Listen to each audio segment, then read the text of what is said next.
الله الرحمن الرحيم. ولله ملك السماوات والأرض ويوم تقوم الساعة يومئذ يخسر المبطلون وترى كل أمة جاثية كل أمة تدعى إلى كتابها اليوم تجزون ما كنتم تعملون هذا كتابا ينطق عليكم بالحق إنا كنا نستنسخ ما كنتم تعملون فأما الذين آمنوا وعملوا الصالحات فيدخلهم ربهم في رحمته ذلك هو الفوز المبين وأما الذين كفروا أفلم تكن آياتي تتلى عليكم فاستكبرتم وكنتم قوما مجرمين وإذا قيل إن وعد الله حقا والساعة لا ريب فيها قلتم ما ندري ما الساعة إن ظن إلا ظنا وما نحن بمستيقنين وبدا لهم سيئات ما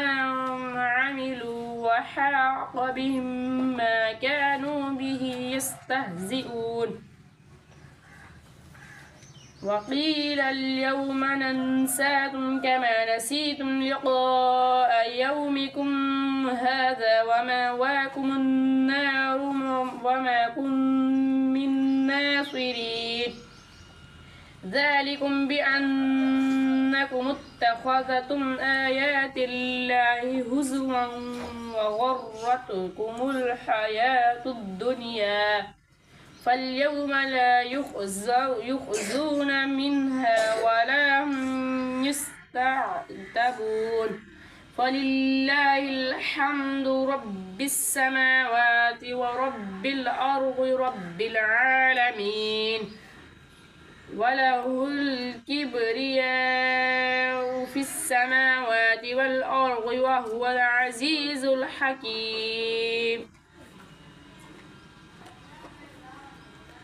بسم الله الرحمن الرحيم والكتاب المبين إنا أنزلناه في ليلة مباركة إنا كنا منذرين فيها يفرق كل أمر حكيم أمرا من عندنا إنا كنا مرسلين رحمة من ربك إنه هو السميع العليم رب السماوات والأرض وما بينهما إن كنتم موقنين لا إله إلا هو يحيي ويميت ربكم ورب آبائكم الأولين بل هم في شك يلعبون.